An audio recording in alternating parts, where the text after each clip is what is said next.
We're closer to World War III than we've been in quite some time, but the chances of it happening are still pretty low. And the most pressing reason why we won't go to war will be at the end of this post. Starting off, I know everyone is afraid of North Korea, China, Iran, and Russia, but why? When both world wars were fought in the 20th century, it was among nations that had a competitive military force and industry. World wars were between the most developed nations on the planet, including the United States, Canada, and Japan. Yes, there were dozens of other countries that fought in the war, but it was led by the most powerful ones. And both sides of this war had a fairly equal chance of winning. Let's compare the strength between the two sides of this war. There's the United States with 750 military bases all over the world, and by far the largest military budget. And despite everything you're hearing in the news, if any country had the audacity to attack a member of NATO, which is the US's key alliance, the entire 32 country group would attack as one. Remember that Russia, Iran, North Korea, and China do not make the best weapons in the world. They merely copy NATO countries, which make the best weapons. Russia has some good stuff on their own, but that's few and far in between. NATO also has the best trained troops on the planet, and that includes special forces. Name anything comparable to the British SAS or the Navy SEALs. And yes, the Russian Spetsnaz are scary, but they're not very effective if you've read any of the stories where they had to involve themselves in counterterrorism operations. But the West does have one large vulnerability because of the United States. We have Pete Hegseth as the Secretary of Defense, which is the most powerful office to be held in the Pentagon, and he can't seem to keep his chats on secured devices, which means China, Russia, Iran, and North Korea could possibly infiltrate and find a lot of great intel to use against us. But that does nothing to address the key vulnerabilities of those four countries. Russia, which was supposed to be the world's most second powerful military, can't even conquer one country, Ukraine. In fact, they've been trying for 3 years and they have lost almost 1 million troops. They've already switched to a full wartime economy and it hasn't done anything to turn the tide.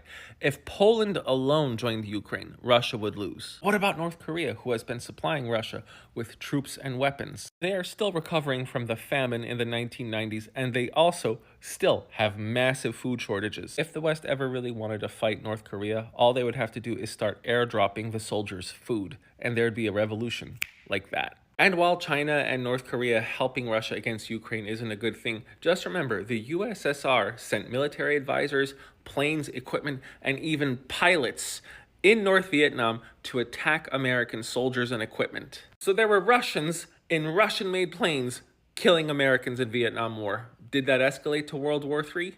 What about Iran, who is supplying Russia with Shahed drones and missiles? You mean the Iran that's asking to come back to the negotiating table with the United States right now, who has been getting attacked by other countries repeatedly and doing very little to retaliate? That Iran? The United States has aircraft carriers not too far from this country, just waiting for them to do something stupid. Iran got the message and they're scared. Last but not least is the world's second largest economy and the US's #1 rival on the planet.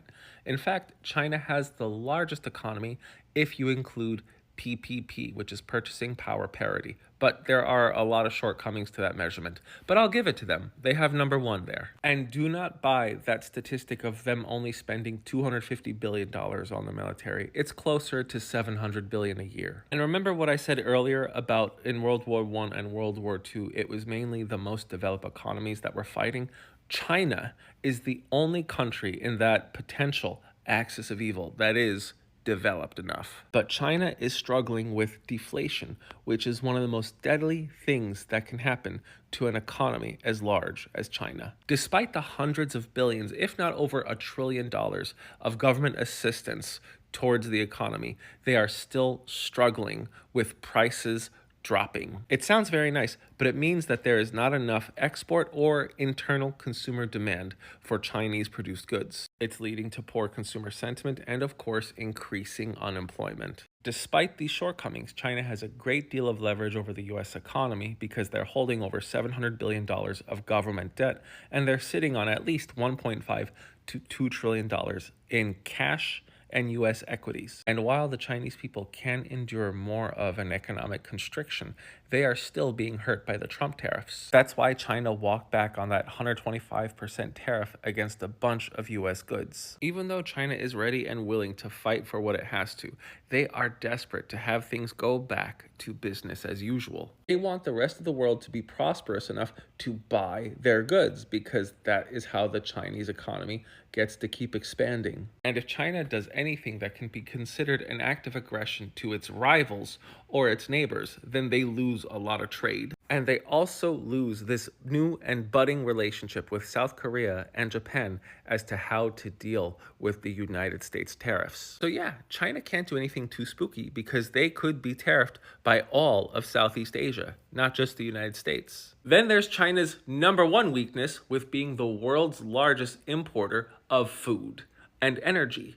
If we actually went to war with them, all we would have to do is blockade, make sure no grain, no oil came their way, and they would internally collapse. I know you all loved those reasons, but the #1 reason why I don't think there's going to be a World War III is that there is one dynamic that has completely changed 180 since World War I and World War II, and that is our population growth. During World War I and World War II, we were terrified about overpopulation. The opposite is true now. China, Russia, Iran, Japan, even the United States without immigration, we are witnessing a population decline. We are having less than 2 children per family, so we don't even have enough people to keep the population flat. In fact, by 2086, the world's population is projected to peak and then to start dropping. Another crushing disadvantage that all of these countries have is that we don't have enough of a young population to support the growing older population,